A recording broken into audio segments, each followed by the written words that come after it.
روی اکران‌های ما شما نماینده فرانسه که هر دو پهلوانان در حال سبقت را شروع کردند. الکسیس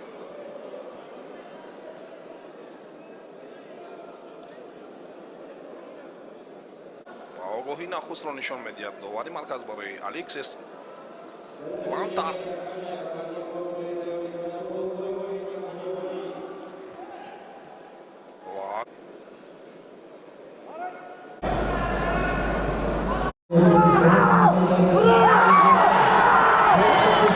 اما با این ترتیب اجرای استون و یک حلال بسیار ماهرانه اما قدرتش رسیده و اصول پایزنی با این ترتیب و تا کجا اسلامبک ازبکستانی هست. کنون اجرای اصول با سمت مقابل ولی تاجیف ماهی با دستی چپ قپیدن عمر و این هم برداشت و زدن ورزشگری. اما لحظه ای که دست و گیرمون رو گرفت و آزادان است مسابقه رو شروع میکنند.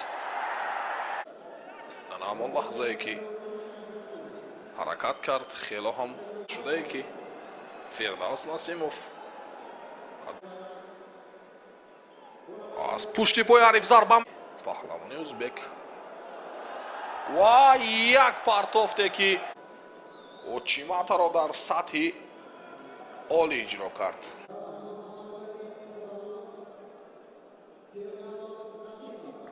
توی بین المللی جودو و پرتاب سرشان ایبک برای گرفتن امتیاز ولی ببینید چگونه تعادل رو یک مرتبه از داخل پای برهم زده توانست.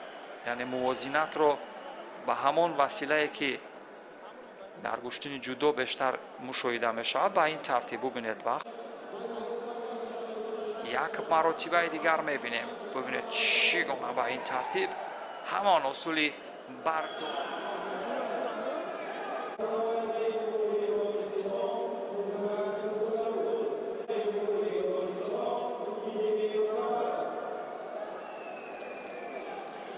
برگشت میکند و نوبت دیگر یک پرتافتی خیلی هم جالب بود و فرصت امکانیت دارد برای هجوم میگذارد رجب علی و یک پرتافت و انا این پرتافتم رو برای و نوبت دیگر غالبیت به دست آوردن برای پیروزی به دست آوردن. چپ قپیدن عمر و این هم Petit débriefing de cette compétition au Tadjikistan. Alors c'était vraiment des émotions extraordinaires de combattre là-bas à l'autre bout du monde. Malheureusement, je me suis fait sortir au premier tour par un champion tadjik. J'ai pas eu vraiment un voyage facile parce que j'ai dû faire 3 vols différents. Donc jusqu'au Kazakhstan, après j'ai fait un changement en Ouzbékistan.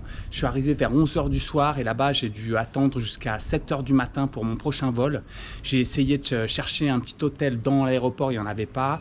J'ai essayé de dormir donc dans les lounges, c'était pas possible, donc les salons privés. Ils voulaient que je vienne que 3 heures avant le départ, donc ça servait à rien.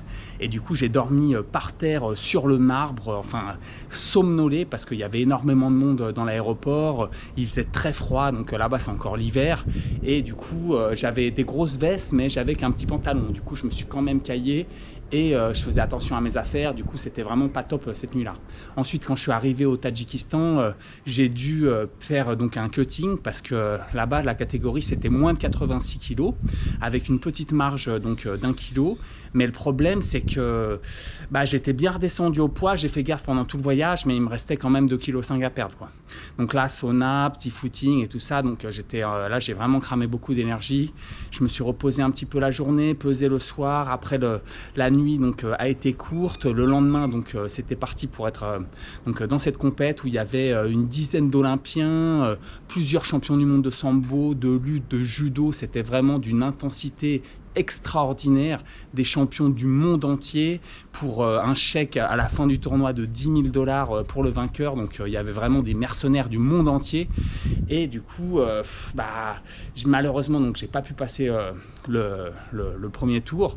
Je suis sorti sur 3 pénalités, mais après j'ai vu des super combats. L'expérience du voyage était extraordinaire, donc ça me permet aussi de peaufiner au niveau de mes réglages, de l'organisation peut-être de voir plus donc dans le détail le type de voyage et toutes les escales et tout. Vraiment, il faut vraiment tout analyser plus en profondeur.